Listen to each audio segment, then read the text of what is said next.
là è il resto uffici. La parte del CNR è una finestra che ora vedremo, una finestra che hanno aggiunto perché ci hanno fatto lo sconto di aggiungere una stanza a questa meraviglia di locali. Andiamo a vedere la stanza del CNR, così ci rendiamo conto.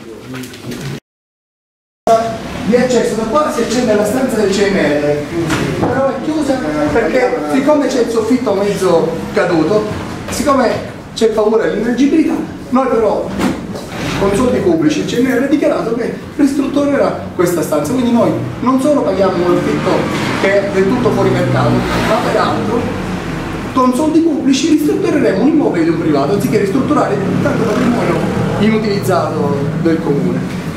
Ma vedete anche ancora metri quadri sono metri quadri del tutto inutilizzati e inutilizzabili.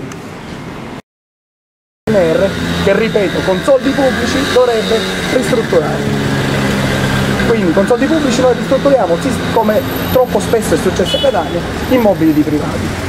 Proseguiamo il circuito, mancano le ultime 5 stanzette, sono gli unici che sono le uniche che erano possibili per essere adeguate ad essere uffici. Queste non sono adeguate neanche come destinazione d'uso urbanistica, ma avete visto quanti metri quadri si perdono in realtà. Il titolare della posizione organizzativa delle politiche culturali e della responsabilità delle politiche culturali sono le parti un po' migliori di questi uffici e sono le parti che sono state ristrutturate dal Comune di Catania, sempre con almeno per quanto dichiara la responsabile. E poi sono 4 stanzettine, anche queste non di particolare pregio.